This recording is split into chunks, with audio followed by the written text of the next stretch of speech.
Hello everyone, welcome to my YouTube channel Jeevanshi properties. Friends, वैसे तो market में investment के बहुत सारे ऑप्शंस अवेलेबल हैं। आप बैंक में सेविंग अकाउंट खुलवा के उसमें सेविंग कर सकते हैं, आप एफडी करा सकते हैं, स्टॉक ले सकते हैं, म्यूचुअल फंड में इन्वेस्टमेंट कर सकते हैं, आप गोल्ड ले सकते हैं, क्रिप्टो करेंसी में भी आप इन्वेस्टमेंट करके अच्छा पैसा बना सकते हैं। बट रियल इस्टेट में ही क्यों आप इन्वेस्टमेंट करें, इसके ऊपर आज इस वीडियो में बात करेंगे।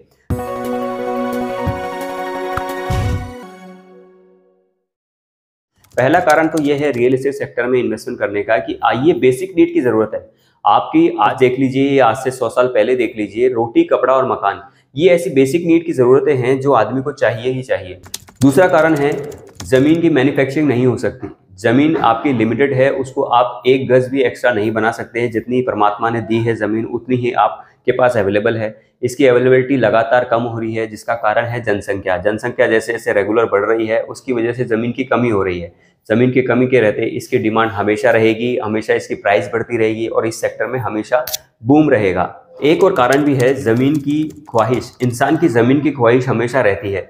अगर हम पुराने ज़माने में जाएं तो जहाँ पर हम जंगलों में रहते थे, कबीला होता था, एक कबीला चाहता था कि दूसरे कबीले भी मेरे अंदर शामिल हो जाए, मेरी पहुँच बढ़ जाए, मेरा राज्य साम्राज्य बढ़ जाए। ज़मीन के पीछे ही लड़ाइयाँ हुई हैं और लोग चाहते हैं, अगर किसी के पास घर नहीं है तो चाहता है वो बंदा कि मेरे पास एक घर हो। अगर एक घर है तो वो चाहता है कि मेरे पास दो घर हो, दो घर है तो वो चाहता है मेरे पास एक बड़ा घर हो।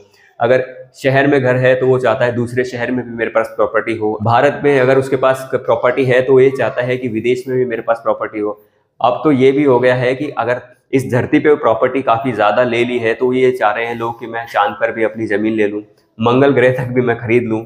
एक कारण और है रियल इस्टेट में इन्वेस्टमेंट करने का। ये मैंने जितने भी इन्वेस्टमेंट के ऑप्शन बताए हैं, एफडी हो गया, सेविंग हो गया, आपका म्यूचुअल फंड हो गया, स्टॉक्स हो गए, आपकी क्रिप्टो करेंसी हो गई, ये सब इन्वेस्टमेंट ऐसे काम करते हैं। आपके पास जितना पैसा है आप उतने ही पैसे को इन्वेस्ट कर सकते हैं। जैसे सपोज करो आपके पास 10,000 है तो आप 10,000 इन्वेस्टमेंट कर सकते हो बैंक के सेविंग अकाउंट में। आपके पास 20,000 है तो आप 20,000 के स्टॉक ले सकते हो। आपके पास 50,000 है तो 50,000 का ही गोल्ड ले सकते हो।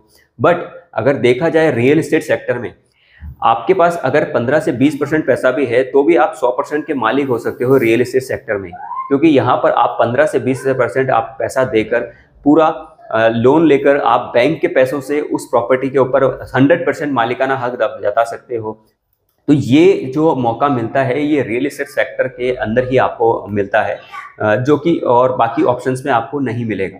दोस्तों, मैंने ये भी देखा है कि लोगों ने अपनी सेविंग्स को, अपने गोल्ड की इन्वेस्टमेंट को, अपने म्यूचुअल फंड, स्टॉक की इन्वेस्टमेंट को ख़त्म कर दिया है अपना एक खुद का घर होने के लिए। क्योंकि घर होना एक बेसिक नीड है जो लोगों की ज़रूरत है। उसको पूरा करने के लिए लोग इन सभी ऑप्शन को साइड में रख देते हैं और पहले अपने घर की भूमि को पूरा करते हैं। पर मैंने किसी भी व्यक्ति को ऐसा करते नहीं देखा है कि उसने अपना घर बेचा हो और गोल्ड ले लिया हो, या फिर गहने बनवा लिए हो, या फिर सेविंग में डाल दिया हो, या फिर म्यूचुअल फंड या स्टॉक्स में डाल दिया हो। ऐसा कभी नहीं होता है। ये मेरा मानना है। आपका क्या मानना है आप कमेंट में बता सकते हैं।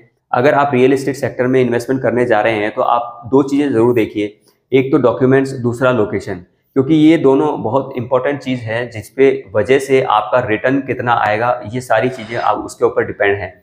अगर मेरा एफर्ट आपको पसंद आया है तो मेरे चैनल को लाइक, शेयर और सब्सक्राइब करें। धन्यवाद।